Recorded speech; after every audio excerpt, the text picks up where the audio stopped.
Pilato y nosotros culpables de la muerte del Salvador.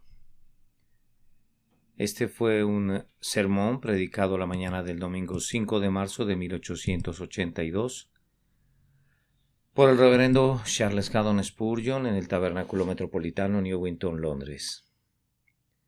Viendo Pilato que nada adelantaba, sino que se hacía más alboroto, tomó agua y se lavó las manos delante del pueblo, diciendo: Inocente soy yo de la sangre de este justo. Allá vosotros. Y respondiendo todo el pueblo dijo: Su sangre sea sobre nosotros y sobre nuestros hijos. Mateo capítulo 27, versículos 24 al 25. La crucifixión de Cristo marcó el colmo del pecado cometido por nuestra raza. En su muerte encontramos a todos los pecados de la humanidad unidos en una conspiración execrable. La envidia, el orgullo y el odio están allí, conjuntamente con la ambición, la falsedad y la blasfemia. Ávidos todos de proyectarse en crueldad, venganza y homicidio, el diablo agitó las iniquidades de todos nosotros en torno a la simiente de la mujer. Todas esas iniquidades circundaron al Señor. Sí, lo rodearon como abejas. Todas las maldades de los corazones humanos de todas las épocas se dieron cita alrededor de la cruz. Así como los ríos todos van al mar, y como todas las nubes se descargan sobre la tierra, así se congregaron todos los crímenes del hombre para hacer morir al Hijo de Dios. Pareciera como si el infierno hubiera convocado a un convite, y todas las varias formas de pecado hubiesen acudido en tropel a la cita. Legión tras legión apretaron el paso a la batalla. Así como los buitres se precipitan sobre la carroña, así corrieron las bandadas de pecados para convertir al Señor en su presa. Y una vez congregadas las tropas de pecados, consumaron el crimen más atroz que el sol jamás haya presenciado. Manos inicuas crucificaron y mataron al Salvador del mundo. Acabamos de cantar dos himnos en los que asumimos nuestra porción de la culpa por la muerte de nuestro Señor. Cantamos: Oh, los agudos tormentos del extremo dolor que soportó mi amado Redentor, cuando látigos nudosos y espinas gruesas laceraron su cuerpo sagrado, pero en vano acuso a los látigos nudosos y a las gruesas espinas. En vano culpo a la soldadesca romana y a los más despreciables judíos. Ustedes, mis crueles pecados, fueron sus principales verdugos. Cada uno de mis crímenes se convirtió en un clavo y mi incredulidad vino a ser la lanza. Y luego, con el mismo espíritu, llenos de tristeza, hicimos una pregunta y cantamos una respuesta penitencial. Mi Jesús, ¿quién con vil escupitajo profanó tu sagrado rostro? ¿O quién con un flagelo despiadado hizo brotar tu sangre preciosa? Fui yo, que he sido muy ingrato, pero Jesús, ten piedad de mí. Oh Señor mío, compadécete de mí y perdóname por tu dulce misericordia. Tal vez algunos de ustedes no comprendan bien lo que han estado cantando, pero algunos de nosotros nos hemos declarado culpables de manera sincera y consciente de la muerte de nuestro Señor Jesucristo. Nosotros sabemos que Él no solo sufrió para borrar nuestras transgresiones, sino también por causa de nuestras iniquidades. Esto no es muy claro para muchos de ustedes y no les pido que pretendan que les quede claro. No pueden entender que tienen algo que ver con la muerte de Jesús, y por eso no son conducidos al arrepentimiento cuando se les habla de ese tema. Ciertamente, imitan el ejemplo de Pilato en nuestro texto, cuando tomó agua y se lavó sus manos delante de la multitud, diciendo: Inocente soy yo de la sangre de este justo. El propósito de nuestro sermón será despertar conciencias adormecidas, sin meternos en preguntas metafísicas relativas a si Pilato tuvo en realidad participación o no en la acción particular por la que murió Jesús.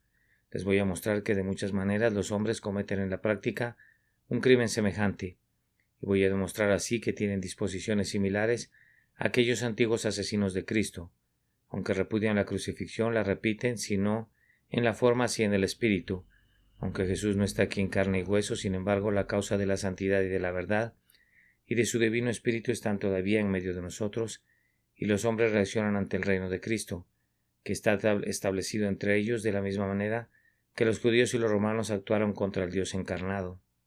Es cierto que no todos los hombres son igualmente sus enemigos, empedernidos, pues el Señor habló de algunos que mayor pecado tienen, y pocos son tan culpables como Judas el traidor, ese hijo de perdición, pero en cualquiera de sus formas el rechazo de Cristo es un grave pecado, y será una grandiosa bendición evangélica si se arrepienten de él a la manera del profeta que dijo: y mirarán a mí, a quien traspasaron, y llorarán como se llora por hijo unigénito, afligiéndose por él como quien se aflige por el primogénito. Voy a referirme ahora a la historia de la presentación de nuestro Señor ante Pilato, desde el momento en que él fue redimido a Herodes hasta el tiempo en que fue entregado a los judíos para que fuera crucificado, y voy a procurar exponer mediante esa narración varias formas en las que los hombres hacen morir a Cristo virtualmente y por tanto se vuelven partícipes de la antigua transgresión que fue perpetrada en Jerusalén. Primero, hay algunos individuos, y son los que cometen el más grave pecado, que son decididos y manifiestos oponentes del Señor Jesús. Estos son los hombres que están representados por los principales sacerdotes y los ancianos del pueblo judío, que desde hace mucho tiempo pedían la sangre del Salvador, porque no podían soportar su enseñanza. Ninguna otra cosa los satisfaría excepto que fuese eliminado de la tierra, pues él era una protesta viviente contra sus actos perversos. Ellos le odiaban porque, por causa de su luz, sus vidas depravadas eran censuradas. Estos fueron los verdaderos asesinos de Cristo, que se gloriaban en su vergüenza y desafiaban el castigo que merecían, gritando: su sangre sea sobre nosotros y sobre nuestros hijos. Todavía tenemos en medio de nosotros a personas que no pueden soportar la enseñanza de nuestro Señor Jesús. La simple mención de su nombre excita sus peores pasiones, se enfurecen ante su simple mención. O las cosas atroces que algunos han dicho recientemente del Cristo de Dios. Desconocen la cautela cuando se trata de insultarle. Si alguien más hubiese sido calumniado como él lo ha sido, la sociedad no habría tolerado esas lenguas detestables. Las acusaciones contra Jehová y su Hijo perecerían deleitosos bocadillos, aunque para los blasfemos modernos también serían golosinas de las que se alimentan con avidez. Mi carne se estremece cuando pienso en los duros comentarios que los impíos articulan contra él, que en el día de su humillación soportó en su contra una inenarrable oposición de los pecados. Una inenarrable, muy alta oposición de los pecados. Estas calumnias eran visiblemente absurdas y deberían haberse desechado con el mayor desprecio, si no fuera por la culpa misma de los hombres, pues mediante estas expresiones vemos qué veneno de áspides hay debajo de sus labios. Su boca está llena de maldición y de amargura. No tratan de la misma manera a los héroes de la guerra, a los filósofos de la antigüedad, ni siquiera a los notorios flagelos de la raza. A todos estos les muestran alguna benevolencia y a menudo les rinden honores dudosamente merecidos, pero cuando se trata de la persona y de la vida de nuestro bendito Señor, la benevolencia y la honestidad son descartadas, el menor intento de entenderle rechazado, y él y los suyos son el blanco del ridículo, de la tergiversación y de la falsedad. Le endilgan los más groseros epítetos, le dan la peor interpretación a sus palabras, tergiversan sus acciones y le atribuyen motivos que le eran completamente extraños, y esos hombres se encuentran en medio de nosotros, reclamando el derecho de ser oídos. Ha habido incrédulos y escarnecedores de Jesús en todos los tiempos, pero en nuestra época la humanidad usa un lenguaje más inmundo que el usual. Antes, la incredulidad era filosófica y precavida, y grandes nombres encontramos en sus listas, pero ahora sus abogados más vocingleros son fanfarrones a la manera de Tom Paine, hombres que parecen deleitarse hiriendo los sentimientos de las personas piadosas y aplastando cualquier cosa sagrada bajo sus pies. Estos son los verdaderos seguidores de los hombres cuyas bocas rugían: crucifícale, crucifícale. No pueden soportar que Jesús sea recordado y mucho menos reverenciado. Ellos argumentan ser liberales y tener un corazón abierto para todas las religiones, pero su desprecio por la fe de Jesús, que desconoce cualquier mitigación, es manifestado en toda ocasión posible, evidenciando que el espíritu de persecución arde dentro de ellos. Es inútil que estos individuos digan que no crucificarían a Cristo, pues lo crucifican hasta donde su poder se los permite, por sus comentarios blasfemos en contra de él. Un cierto número de ellos concentra su ataque contra la autoridad real y el poder reinante del Señor Jesús.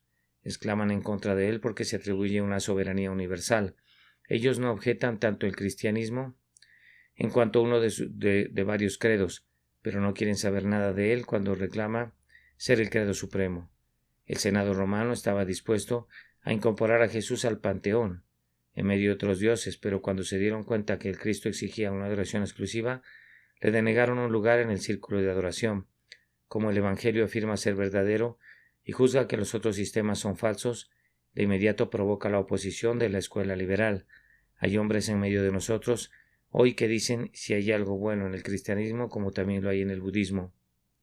Últimamente se han encariñado maravillosamente con este proceso del precioso budismo, entre comillas. Cualquier ídolo sería aceptable para los hombres en tanto que les permitiera deshacerse del Dios vivo. No les gusta un Cristo que debe ser todo o nada para ellos. Cuando Él dice que quitará totalmente a los ídolos y que quebrantará a sus enemigos con vara de hierro, le dan la espalda, pues son claramente enemigos de Jesucristo, si Él es entronizado como Señor de todo. Y tenemos otros individuos de un molde más blando que a pesar de ello se agregan a este grupo, pues su oposición es a la deidad de Cristo. Estos en efecto proclaman: nosotros tenemos una ley y según nuestra ley debe morir, porque se hizo a sí mismo hijo de Dios. Se indignan frente a las doctrinas que los cristianos predican acerca de su Dios y Salvador. Ellos cuando mucho aceptarán que Cristo es el mejor de los hombres, es el más noble de los profetas, es casi semejante a la deidad, posiblemente un delegado de Dios, pero no se moverán de allí. ¿No les parece que todos honren al Hijo como honran al Padre?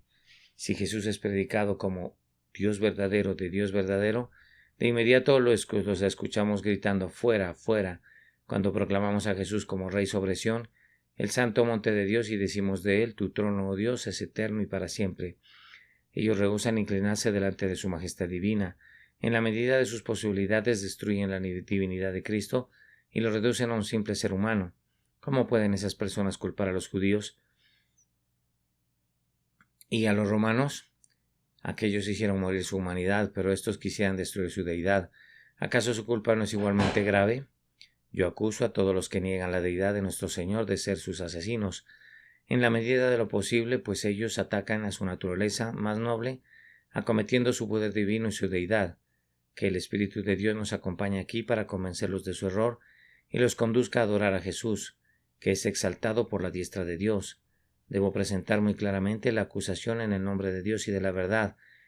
Los declarados opositores de Cristo, si hubiesen estado vivos en los días de su carne, habrían deseado que le quitaran la vida, pues en lo que a ellos concierne, él ya está muerto, para aquellos en su verdadero carácter, o están haciendo lo más que pueden según su propia conciencia, e influyendo en la conciencia de otros para barrerlo de la existencia. Si ellos dijeran que no habrían matado literalmente a Jesús en la cruz, yo digo que lo están haciendo morir de una manera que lo rebaja todavía más, es decir, la destrucción de toda su influencia en la mente de los hombres, despreciando su expiación por medio de la cual él reconcilia a los hombres con Dios, volviendo los corazones de los hombres en contra de él, e influenciándolos para que rechacen su salvación. Estos hombres hacen todo lo posible para robarle el gozo que estaba puesto delante de él, por el cual sufrió la cruz, menospreciando el oprobio. ¿Acaso esto no es nada? Mátenme si quieren, pues yo viviré cuando esté muerto por las palabras que he hablado. Pero consideraría un crimen peor que ustedes quitaran de las mentes de los hombres todo lo que he enseñado y que echaran abajo todo el bien que he procurado hacer. Y si esto es así con un simple mortal, mucho más lo es tratándose de Jesús. Quitarle la vida sobre una cruz es comparativamente menor que cuando se declarara: no seremos influenciados por él, ni creemos en él como Salvador y Dios, y en la medida de nuestro poder vamos a impedir que otros crean en él. Qué propósito tan execrable para la vida de un hombre, cuán horrible forma para ser buscada por alguien, querer erradicar el Evangelio de Jesús. Terrible será el castigo de este pecado, oh opositor de Jesús. En lugar de ser menos culpable que los judíos del tiempo de nuestro Señor, tú eres incluso más culpable. Tú no le estás quitando la vida de una forma, pero se la estás quitando de otra, y el crimen es con el mismo espíritu.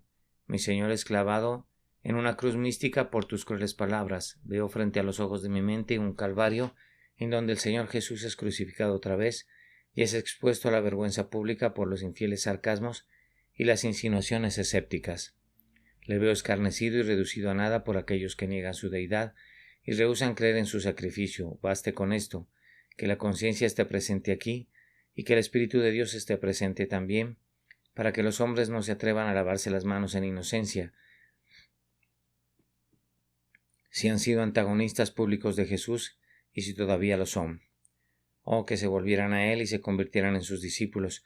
Sus hermosuras son tales que pueden cautivar a cualquier corazón honesto. Su enseñanza es tan tiernamente razonable, tan llena de dulzura y de luz, que es sorprendente que los hombres no la reciban con gozo. Su cruz es única, un ser sufriente que entrega su sangre, cargando con ofensas que no eran suyas, para que sus propios enemigos vivan. El concepto es tan extraño que nunca habría podido originarse en la mente egoísta del hombre caído. Por su propia creación él mismo da testimonio de esto. Hay de aquellos que luchan contra esta verdad, pues les costará muy caro. El que cayere sobre esta piedra será quebrantado, y sobre quien cayere ella le desmenuzará. Miren lo que le ocurrió al pueblo judío. Ellos mismos fueron crucificados por Tito en tan grande número que ya no encontraban leña suficiente para su ejecución. Jerusalén destruida es la consecuencia de Jesús crucificado. Tengan cuidado ustedes que luchan en su contra, pues el Padre Omnipotente participará en la reyerta, y todas las fuerzas de la creación y de la providencia estarán bajo sus órdenes para trabar combate a favor de la verdad y de la justicia. El Nazareno ha triunfado y triunfará hasta el fin. Cuando ponga a todos sus enemigos debajo de sus pies, oh ustedes que le odian, sean sabios oportunamente y pongan fin a esta lid sin esperanzas, en la que ustedes luchan principalmente contra sus propias almas. Espero que no haya muchas personas aquí a quienes se aplique esta primera parte del sermón. Vamos a proseguir al segundo punto. La conciencia de Pilato le remordía y deseaba ansiosamente no condenar a muerte a Jesús. Sin embargo, no veía cómo podía evitar eso, en vista de que los judíos lo amenazaron con acusarle de falta de lealtad a César, y ese César era el sombrío tirano Tiberio, que era implacable en su furia. Después de enviar a su prisionero a Herodes, descubre que no tiene escape por esa vía, y por tanto se aferra a una segunda esperanza. Le dice a la multitud que la tradición de la fiesta requiere que se suelte un prisionero, el que quisiesen. Pilato espera que se elija a Jesús de Nazaret. De verdad era una vana esperanza. Da la casualidad que había otro Jesús en prisión en ese momento, es decir, Jesús Barrabás, que era un asesino y además era culpable tanto en sedición como de robo. Pilato reúne a los dos y deja que los judíos elijan. Sería un cuadro impresionante si en realidad fuese así, como lo sugiere un autor de la vida de Cristo, que Pilato efectivamente enfrentó a los dos individuos delante de la multitud. Vean allí al asesino de rostro moreno y fiero, de amenazante mirada con todas las marcas de furia y de odio en su cara. El hombre sorprendido en flagrante, acostumbrado a la sangre, un bandido cuya específica profesión era la contienda. Allí está como un lobo, y junto a él es colocado el manso Cordero de Dios. Miren su rostro y verán todo lo que es bueno, tierno, benevolente y heroico. Las encarnaciones del odio y del amor están delante de ellos, y Pilato deja que la multitud decida. Sin dudarlo ni un instante, ellos gritan no a este sino a Barrabás, y Barrabás era un ladrón. El asesino sale libre y Jesús el inocente se queda para morir. En esto tendré que inculpar a una segunda clase de hombres. En lo relativo a su elección, muchos de nosotros por la gracia divina hemos elegido a Jesús para que sea nuestro Salvador, Rey y Señor. Es la base de nuestra esperanza eterna y el manantial de nuestro gozo presente. Hemos elegido a Cristo para que sea el guía y el líder de nuestras vidas, y no nos avergonzamos de la elección. Ha sido hecha en deliberada y solemnemente, y la renovamos día a día. El alto cielo que ha oído el solemne voto, ese voto diariamente renovado oirá, hasta que nos inclinemos en la última hora de la vida y bendigamos en la muerte un lazo tan amado. Me temo que algunos de ustedes no han elegido a Cristo, pero ¿qué han elegido? Permítame mencionar 2 o 3 objetos de la elección humana, dignos de identificarse con el Barrabás de tiempos antiguos. Demasiados han elegido la concupiscencia para que sea su deleite. No voy a pintar a ese repugnante monstruo, no dispongo de colores para hacerlo. Es una cosa asquerosa y bestial. La mejilla de la modestia se ruboriza ante su simple mención. Sin embargo, por los placeres del desenfreno Cristo es desechado. Por la mujer extraña muchos hombres han despreciado su alma y han elegido la infamia en lugar de la gloria. Excuso a medias a los judíos por escoger a Barrabás. Cuando veo a un hombre obedeciendo las concupiscencias de la carne en lugar de obedecer a Cristo, y sin embargo probablemente me estoy dirigiendo a individuos que se entregan secretamente a sus pasiones más bajas y por tanto no se animan a convertirse en cristianos decididos. Ellos saben que no pueden ser seguidores de Cristo y sin embargo se entregan a la lascivia y a la fornicación y por tanto por este vil desenfreno no se aferran a Jesús. Muy frecuentemente me encuentro con personas que han elegido a otro Barrabás en lugar de Jesús. Tomando prestado un término del paganismo, lo voy a llamar Baco. La bebida es el demonio que esclaviza a millones. Es un vicio que degrada a los hombres, que deforma la imagen de Dios en ellos. En realidad insultamos a las bestias cuando decimos que un borracho se hunde al nivel de las bestias, pues el ganado nunca llega tan bajo como el borracho. He conocido hombres, y mujeres también, que han estado oyendo el Evangelio, y en cierta medida han sentido su poder y sin embargo, por este pecado han vendido sus almas y han renunciado a su Salvador. Ningún borracho tiene vida eterna morando en él, y hablando claramente hay cristianos que profesan la fe, que merecen ser designados como borrachos. Digo que prefieren el demonio de la bebida al santo Señor Jesús. Ustedes condenan a los judíos por elegir a Barrabás. ¿Dónde se encontrará un abogado que los defienda cuando eligen la borrachera? Si fue pecaminoso que ellos eligieran a un asesino, ¿qué será para ustedes que elijan este vicio maldito que asesina a cientos de miles de personas? Este vicio nacional nuestro, el vicio que se convierte, o más bien que convierte a esta nación en un refrán y en un proverbio entre las naciones de la tierra. ¿Qué diré de él? ¿Lo van a poner como rival de mi Señor? Es una vergüenza, una cruel vergüenza, que la borrachera se le dé preferencia sobre aquel que nos amó y se entregó por nosotros. Bien, dirá alguien, yo no caigo en ese pecado. No, amigo mío, pero ¿qué es lo que tú eliges en vez de Cristo? Pues si no lo sientas en el trono de tu corazón, estás eligiendo algo más. ¿Acaso es que no quieres ser cristiano porque quieres ahorrarte problemas y quisieras ser feliz y estar tranquilo y gozarte? ¿No eliges ningún camino en particular que sea ostensiblemente vicioso? ¿Prefieres ser un pecador moderado y cuidarte y ahorrarte todo cuidado, pensamiento y ansiedad acerca de la muerte y el cielo y del infierno? ¿Piensas que por llevar una vida libre de preocupaciones eres más feliz que si te sometieras a Jesús? Estás operando bajo una premisa falsa, pero una cosa es clara, el yo es tu Dios y esa es una deidad tan abyecta como cualquier otra. El idólatra que adora a un Dios de oro, de plata o incluso de piedra, de barro, no es tan degradado como el hombre que se adora a sí mismo. La adoración del ego es en verdad una terrible bajeza. Cuando yo soy mi propio Dios o mi estómago, ¿es mi Dios? ¿Puede haber un abismo más profundo? Si vivo simplemente para pasármela bien y tranquilo, y no me importa Dios o Cristo o las cosas celestiales, ¿qué elección estoy haciendo? Piensa en ello y avergüénzate.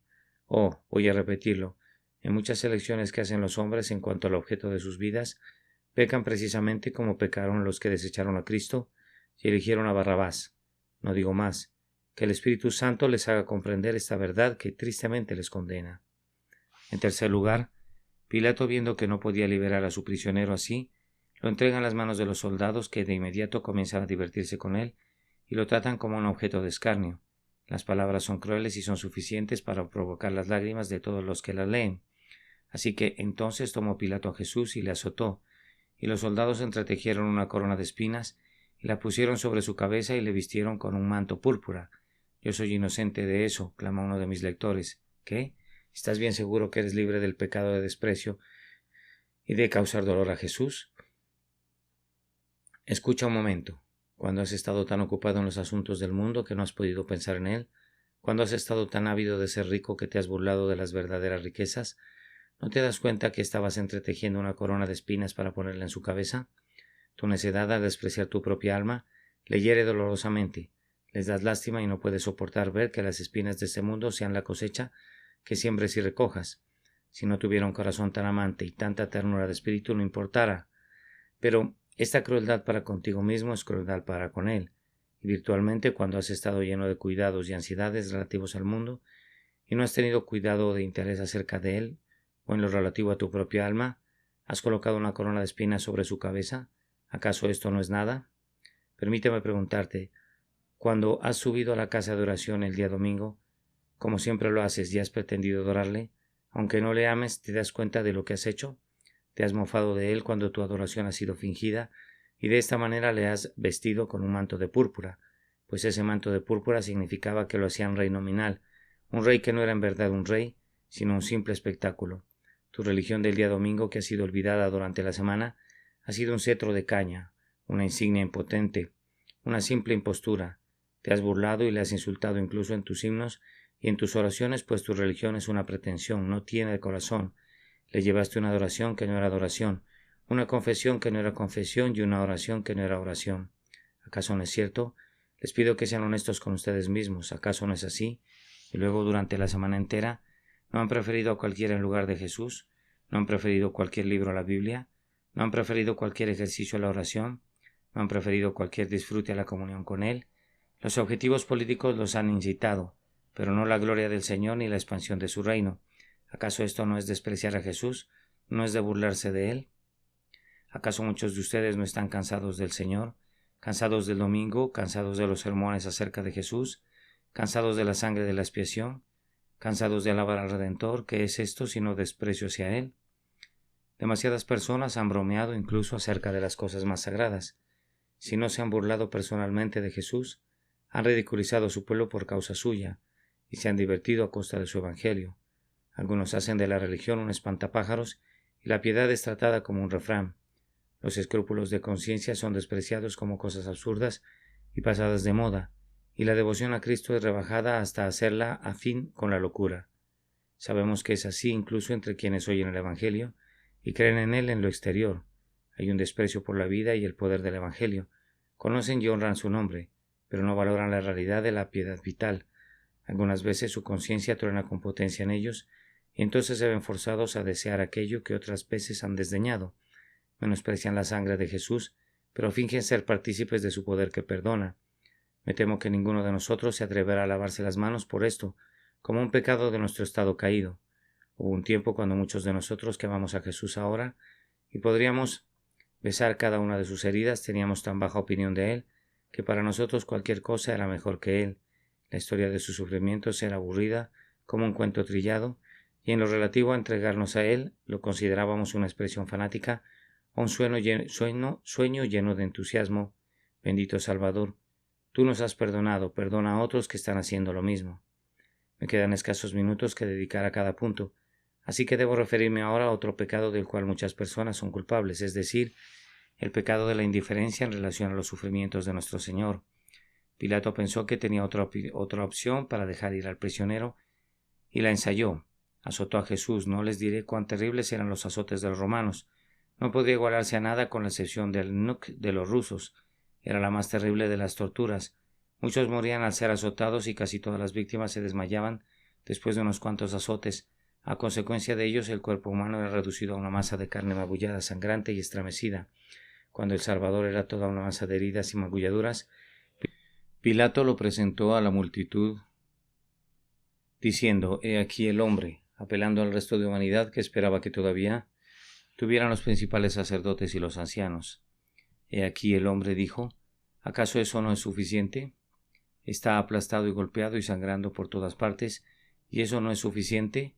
Pero ellos no sentían absolutamente nada por él y solo gritaban: «Muera». Si el espectáculo de dolor que presentaba nuestro Señor en esta ocasión no te conmueve, es una prueba lamentable de la dureza de tu corazón. ¿Acaso no hay muchos que leen la historia de sus sufrimientos sin emoción? Despreciado, injuriado, coronado de espinas y azotado, nuestro Señor se destaca como el varón de dolores, como el monarca de miserias, agonías incomparables, dolores únicos e inigualables.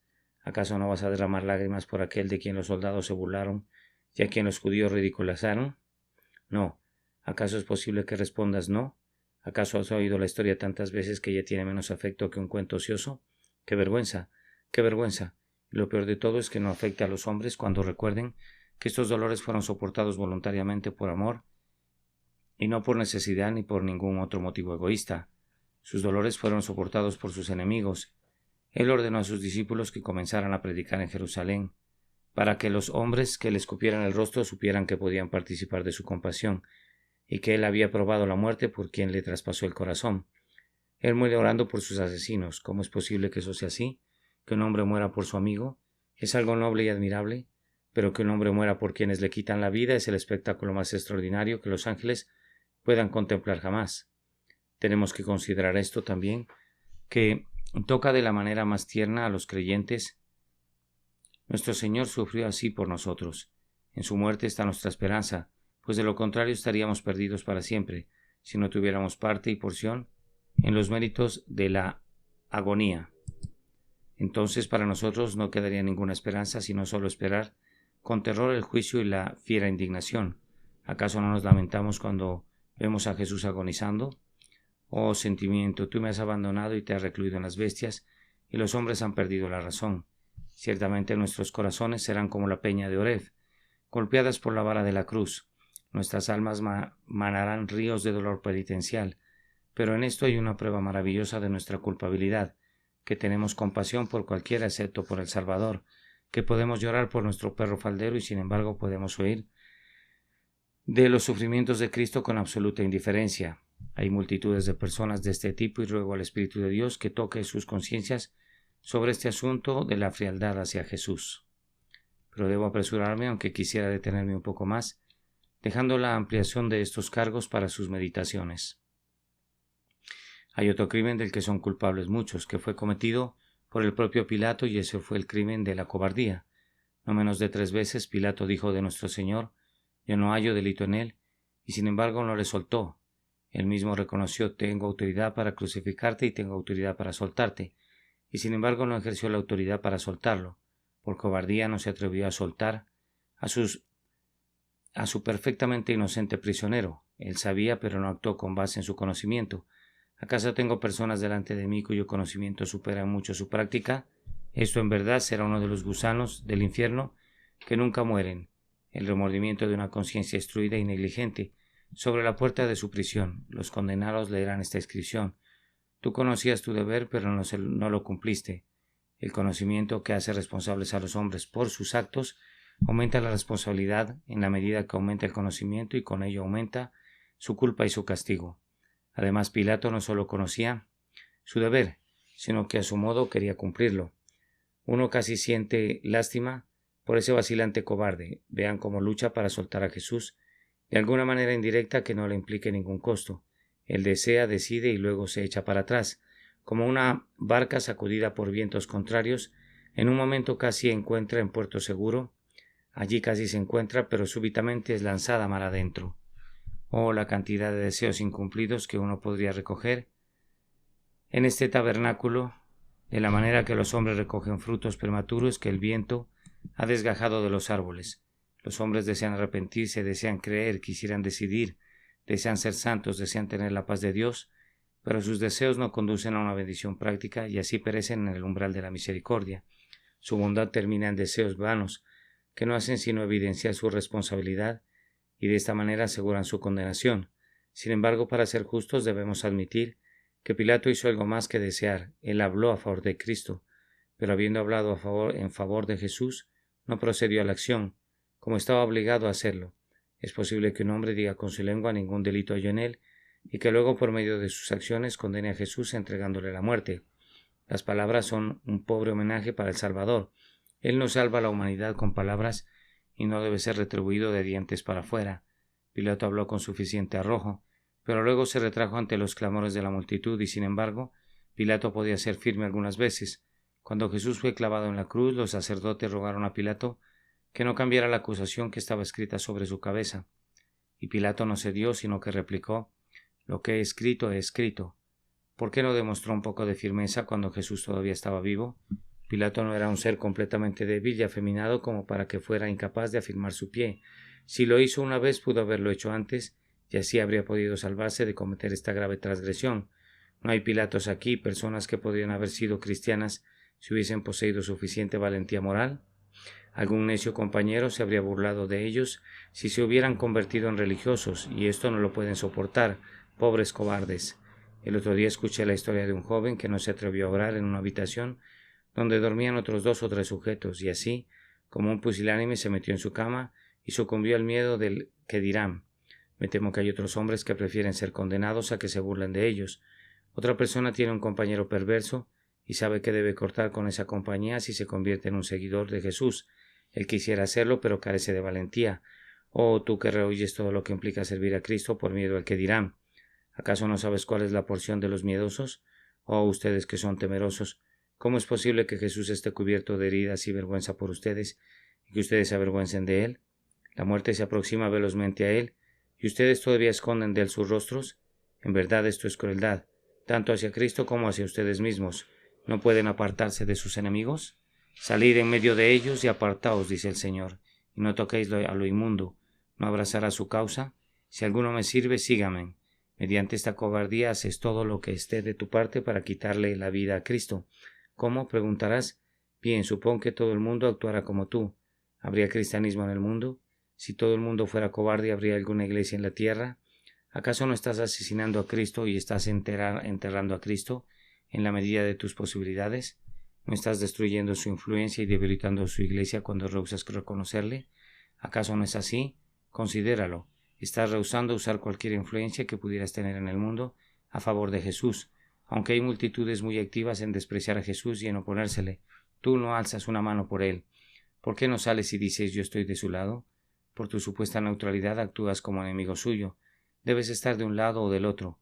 Ahora que has oído el Evangelio, pues Jesús ha dicho el que no es conmigo contra mí es, si el que conmigo no recoge desparrama.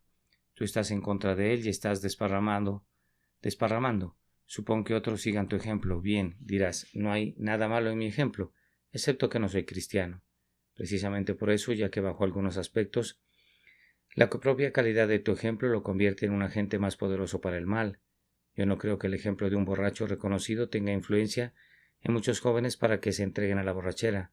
Por el contrario, muchos son advertidos por el deplorable espectáculo y huyen y se entregan a una total abstinencia por seguridad.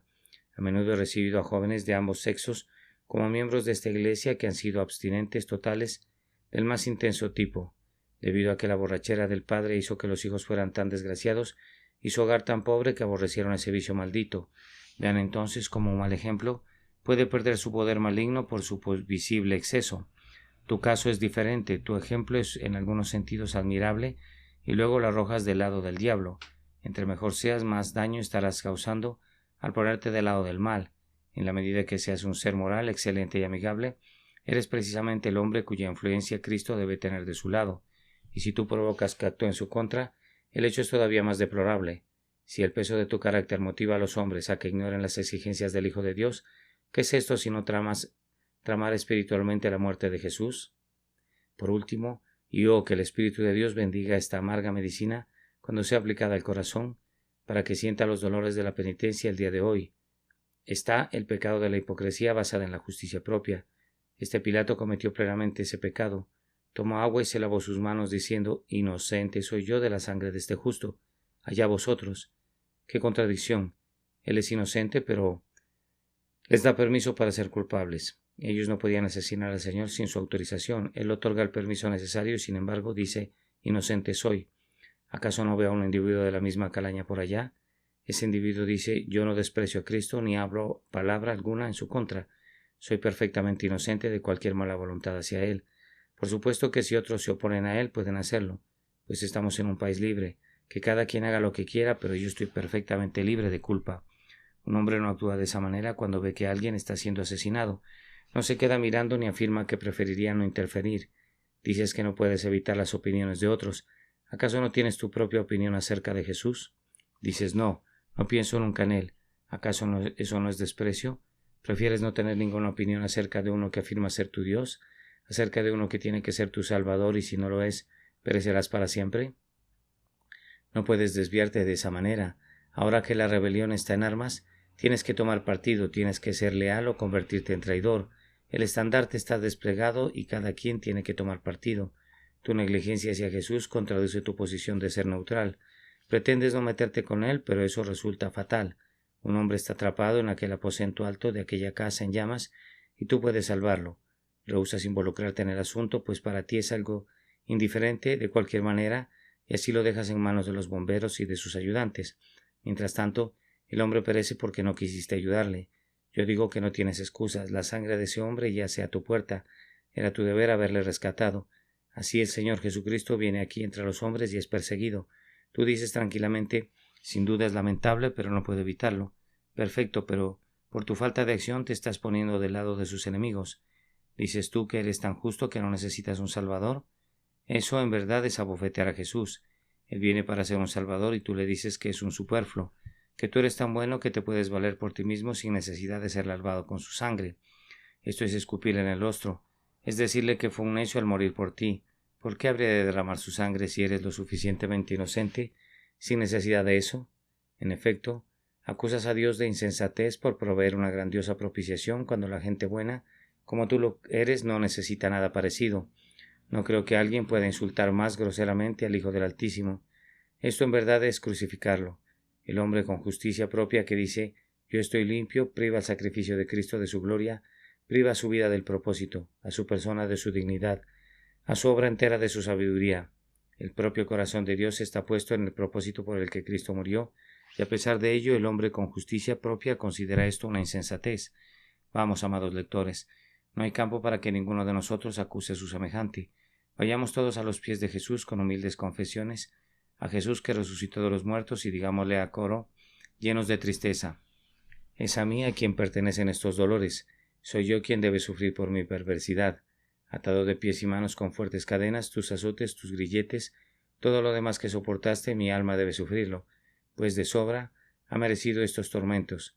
Sin embargo, por mi causa, tú has puesto sobre ti en amor todas las cargas que aplastaban mi espíritu contra el suelo. Sí, eres hecho maldición por mí, para que yo pueda ser bendecido a través de ti. Mi salud se encuentra en tus heridas. Amén. Porción de la Escritura leída antes del sermón, Juan capítulo 19, versículos 1 al 16. Notas del traductor. Panteón, templo de Roma dedicado a las 7 divinidades planetarias, construido por Agripa en el 27 a.C. Fue consagrado al culto cristiano en el siglo VII. Tenía un plano circular. Not: azote hecho de tiras de cuero rematadas en bolas de metal, que se empleaba en Rusia para azotar. Pilato y nosotros culpables de la muerte del Salvador. Este fue un sermón predicado la mañana del domingo 5 de marzo de 1882 por Carlos Haddon Spurgeon en el Tabernáculo Metropolitano, Newington, Londres. Viendo Pilato que nada adelantaba, sino que se hacía más alboroto, tomó agua y se lavó las manos delante del pueblo, diciendo: «Inocente soy yo de la sangre de este justo, allá vosotros». Y respondiendo todo el pueblo dijo: «Su sangre sea sobre nosotros y sobre nuestros hijos». Mateo capítulo 27, versículos 24 al 25.